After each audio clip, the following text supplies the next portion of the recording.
climate change is not something that's happening sometime in the future. It's not something that's happening soon. It's happening now.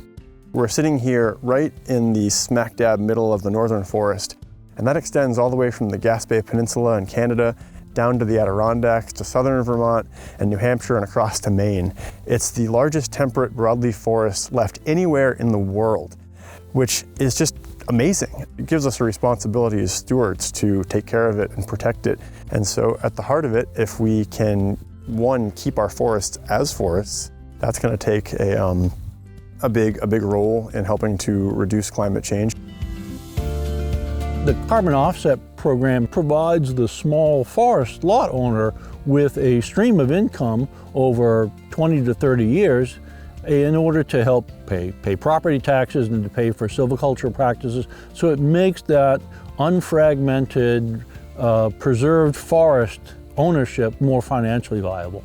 And if this is any way that it would help somebody else thinking about their options, I could sell it, subdivide it, or hey, you know, I can get some money coming in because I can have this carbon offset program.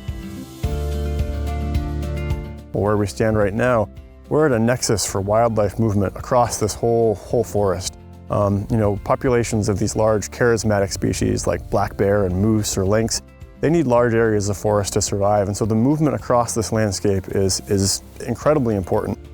If we keep that forest land unfragmented, keep it as working land, then that land is more likely to stay as forest land, and it's more likely to stay as valuable habitat for animals. So we have a lot of migratory songbirds that come from South America, and this is the region that they come to nest, and it's their habitat.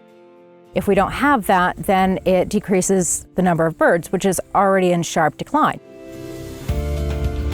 And so as stewards of these lands, it's our job to make sure that we keep those lands intact and the connectivity between them functional so that we can have these populations of wildlife for future generations for our enjoyment, but also just for their intrinsic being.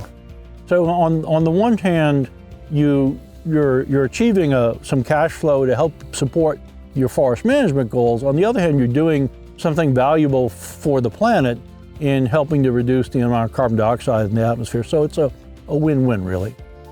This is something that I want passed down to my kids, and it's literally part of my heart and soul.